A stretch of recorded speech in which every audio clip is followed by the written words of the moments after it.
After 4 years together, my fiancé said, "You're not worthy of being my wife. I'll find someone better," and left me. I just laughed. Now his new girlfriend has married someone else, and he's begging me to come back. But his messages are read by my new husband. I was with Elliot for just over 4 years. The first couple years were amazing. We moved in together after 18 months. My parents weren't thrilled, but hey, it's the 21st century. We had the same taste in everything. Both binged the same shows, loved trying local restaurants, and could talk for hours about random stuff. He'd surprise me with little things, coffee waiting on the nightstand when I woke up, sending me TikToks that reminded him of me during the workday. Just normal couple stuff that made me feel like I'd finally found my person, you know? When he proposed on our 3rd anniversary, I was beyond excited. Just a quiet moment at the lake where we had our first date.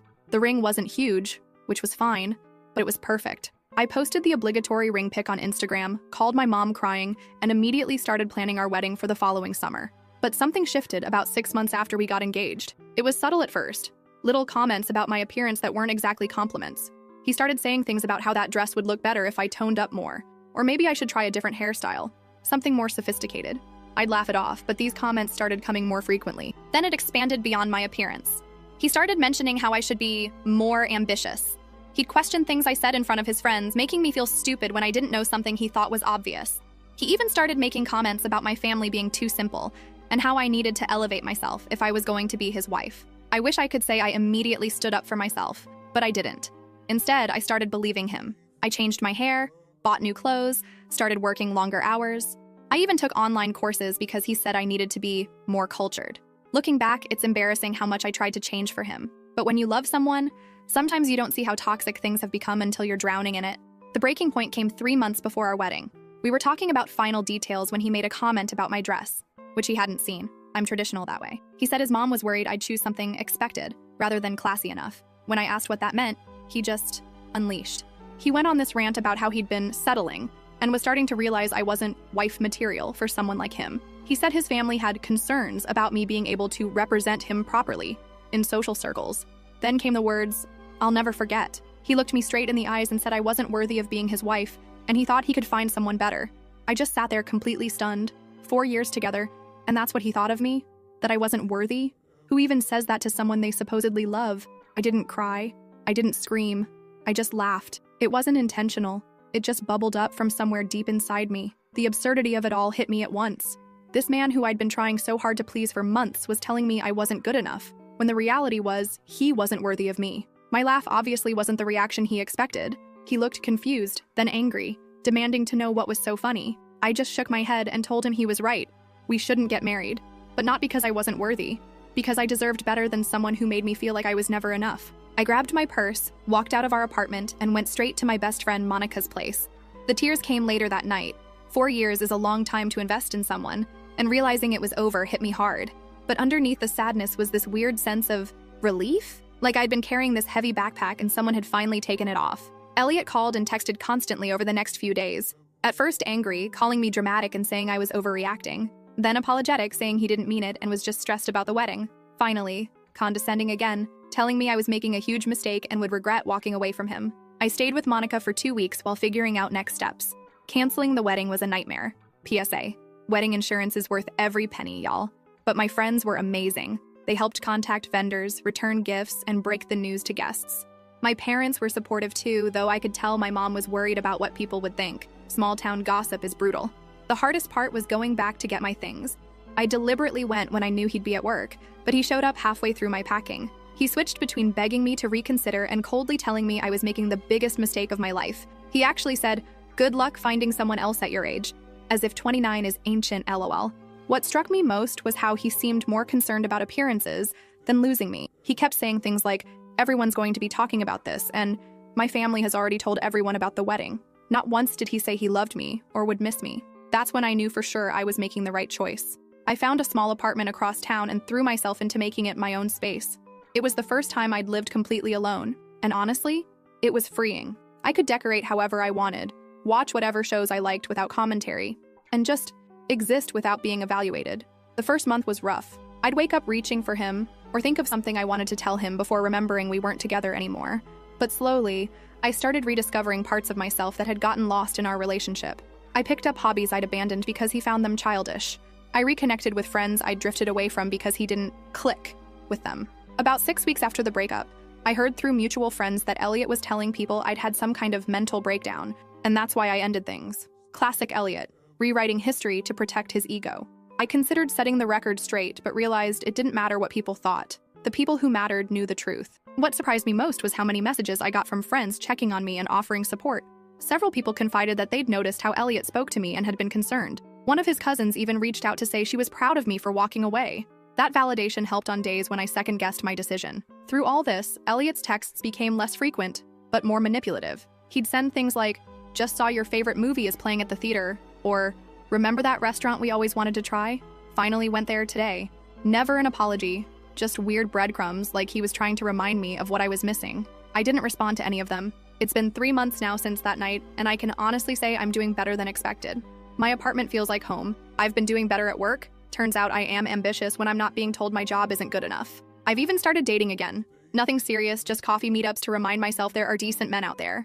I still have moments where I miss what we had. 4 years is a long time, and not all of it was bad. But then I remember his face when he told me I wasn't worthy, and I know I made the right choice. So that's where I am now. Single at 29, starting over, and surprisingly okay with it. I don't know what's next, but for the first time in a long time, I'm excited to find out. First update, hey Reddit. It's been about 8 months since my original post. And wow, so much has happened that I felt like I needed to update y'all. First, thank you for all the supportive comments. I read every single one, even if I couldn't respond to them all. You guys really helped me during a really tough time. So where to begin? I guess I'll start with Elliot.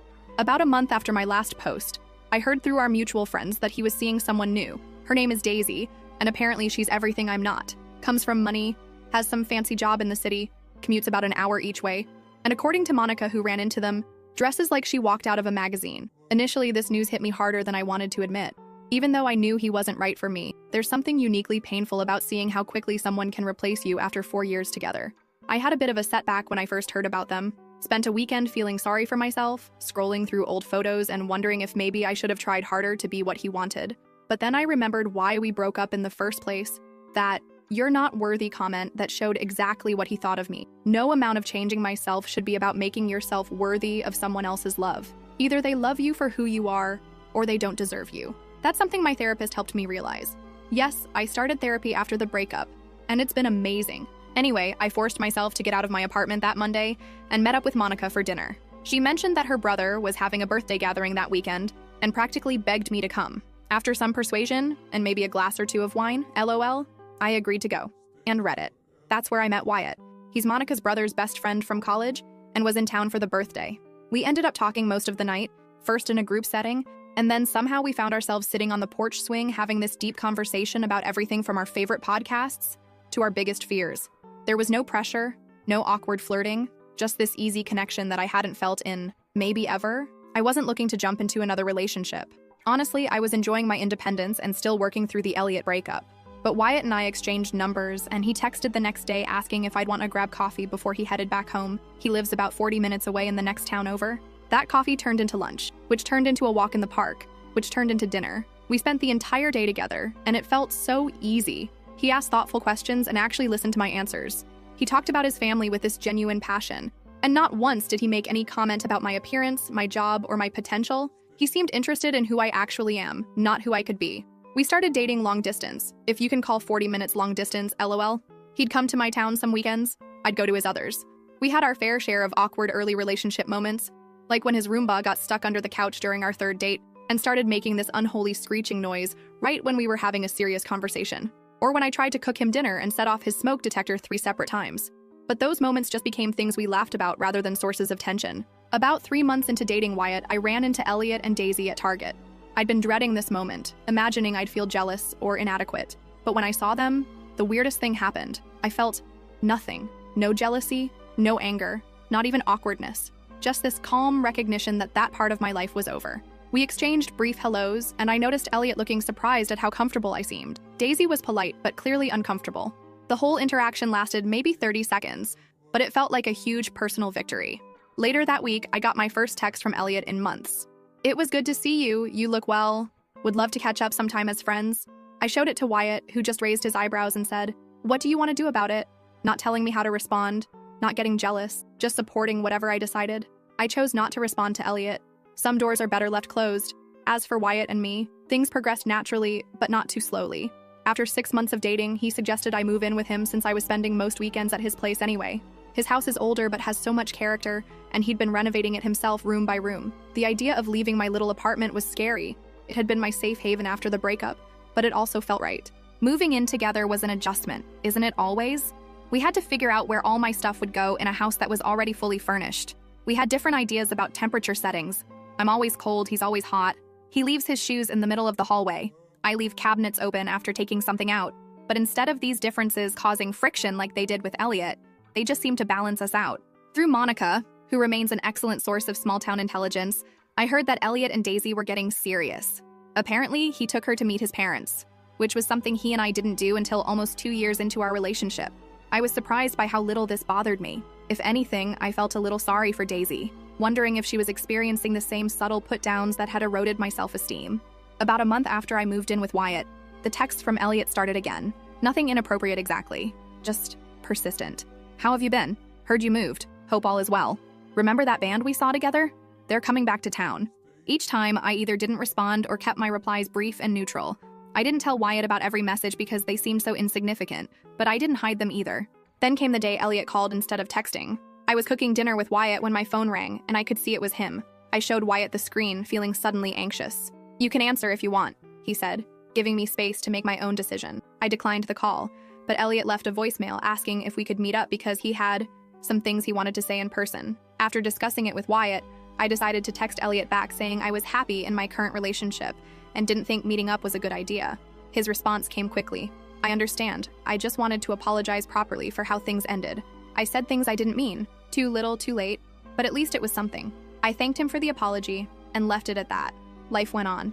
Wyatt and I settled into a routine that never felt routine. We explored new restaurants, took weekend trips, had game nights with friends. We talked about future plans casually. Nothing pressured, just possibilities.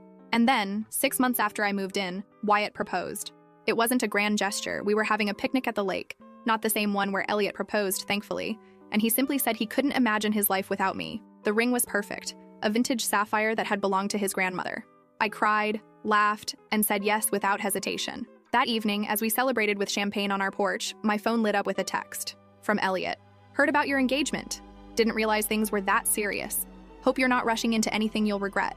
I showed Wyatt, who just shook his head and said, "Some people never change, do they?" We decided the best response was no response, and I blocked Elliot's number that night. Whatever weird game he was playing, I was done being a part of it. The next day, we shared the news on Facebook, because it's not official until it's Facebook official, right? LOL. The outpouring of love from friends and family was overwhelming in the best way. Among the comments was one from Monica that made me laugh. "From not worthy to worthy of the best man I know in less than a year. That's what I call an upgrade." I should probably have been embarrassed that she referenced my breakup so publicly, but honestly, it felt like a perfect summary of my journey. We set our wedding date for 6 months out. Nothing extravagant, just a small ceremony with the people who matter most to us. That's next month now, and I'm feeling nothing but excitement. No anxiety, no second thoughts. Just certainty that I'm exactly where I'm supposed to be. Oh, and the cherry on top of all this, through the grapevine, small towns I swear nothing stays private, I heard that Daisy broke up with Elliot last week. Apparently, she reconnected with an old flame and realized she had settled for Elliot. The irony isn't lost on me, so that's my update. From being told I wasn't worthy to finding someone who makes me feel valued every single day, sometimes the worst endings lead to the best beginnings, right? I'll update again after the wedding if you guys are interested. Thanks again for all your support on my original post. It truly helped me through one of the toughest periods of my life. Second update, hey Reddit. It's been a while since my last update, almost 6 months. And I'm back with more tea to spill. Life has been an absolute whirlwind, and honestly, I wasn't planning on posting again. But the latest developments are too wild not to share.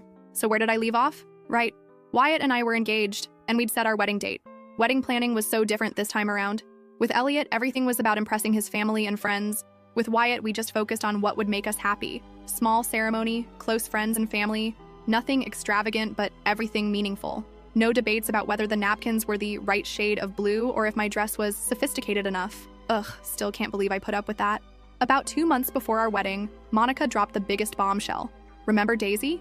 Elliot's perfect girlfriend who was everything I wasn't? Well, apparently she'd been spending time with Monica's brother Barry while commuting to the city for work. They started as train buddies, then coffee friends, and then more than friends. She broke things off with Elliot rather suddenly, and he was apparently devastated. I wish I could say I felt bad for him, but karma comes for us all eventually, lol. According to Monica, he was telling everyone who would listen that Daisy had blindsided him and that he didn't deserve this kind of treatment. Sound familiar? In the weeks leading up to the wedding, I started getting more texts from Elliot. I'd blocked his number after my engagement, but he started messaging me on Instagram. Just casual stuff at first, congratulating me on my engagement, again, asking how wedding plans were going. I ignored most of them, but occasionally sent brief, polite responses. Then the messages got more personal. I've been thinking about us a lot lately, and I realize now I made a huge mistake. I showed Wyatt everything, and he just shook his head. The week before our wedding, the messages increased. Can we talk? Just for closure? I'd like to apologize in person for how I treated you. Are you sure you're making the right decision? That last one got me. The audacity of this man to question my decision when he was the one who said I wasn't worthy of being his wife. I stopped responding completely. Our wedding day was perfect in all the imperfect ways that make something real. It rained in the morning, supposedly good luck. My veil got caught on a rosebush during photos, and Wyatt's nephew announced he had to pee right in the middle of our vows. But none of that mattered. We were surrounded by people who genuinely loved us for who we are, not who they wanted us to be. And yes, Elliot tried calling me 3 times during the wedding. My maid of honor, Monica of course, had my phone and just silenced it. When she told me later, we both laughed. Imagine thinking your ex would answer your call on her wedding day. We honeymooned in a little beachside town about 4 hours away. Just a cute Airbnb with an ocean view. We spent our days exploring local shops, eating too much seafood, and just enjoying being together without wedding stress. It was the most relaxed I'd felt in years. When we got home, I had 17 missed calls from Elliot, plus a string of Instagram messages that started with, "I need to talk to you," and progressed to, "Please don't ignore me." And finally, I made a huge mistake letting you go. I showed Wyatt, who looked concerned rather than jealous. "Do you want me to talk to him?" he offered. Maybe he'd finally get the message. I hesitated, then nodded. The opportunity came sooner than expected. We were unpacking from our honeymoon when my phone rang. Elliot again. Without missing a beat, Wyatt picked it up and answered cheerfully, "Hello, Ruby's phone." There was a long pause. Then Elliot asked if Ruby was available. Wyatt, cool as could be, said, "She's a bit busy unpacking from our honeymoon right now. This is her husband, Wyatt. Is there something I can help you with?" The silence on the other end was deafening. Finally, Elliot stammered something about just wanting to congratulate us. Wyatt thanked him politely, told him we appreciated the thought, but that Ruby had moved on completely and would prefer not to keep in contact. He wasn't rude or aggressive, just calm, direct, and firm. After he hung up, I just stared at him in amazement. No drama, no jealousy, no insecurity, just setting a healthy boundary. That is what a real partner does. Elliot hasn't called since. He sent one last message. "I understand now. I'm sorry for everything. You deserve to be happy." It felt like the final page of a chapter I'd been trying to close for a long time. Looking back on everything that's happened in the past year and a half, it's strange to think how devastated I was when Elliot told me I wasn't worthy of being his wife. At the time, it felt like my world was ending. Now I realize it was actually beginning. I'm not sharing this update to gloat or seek validation, though your supportive comments on my previous posts helped me through some really tough times. I'm sharing because I want anyone going through something similar to know that sometimes the worst moments of your life can lead you to exactly where you're supposed to be. Wyatt and I are talking about buying a house now.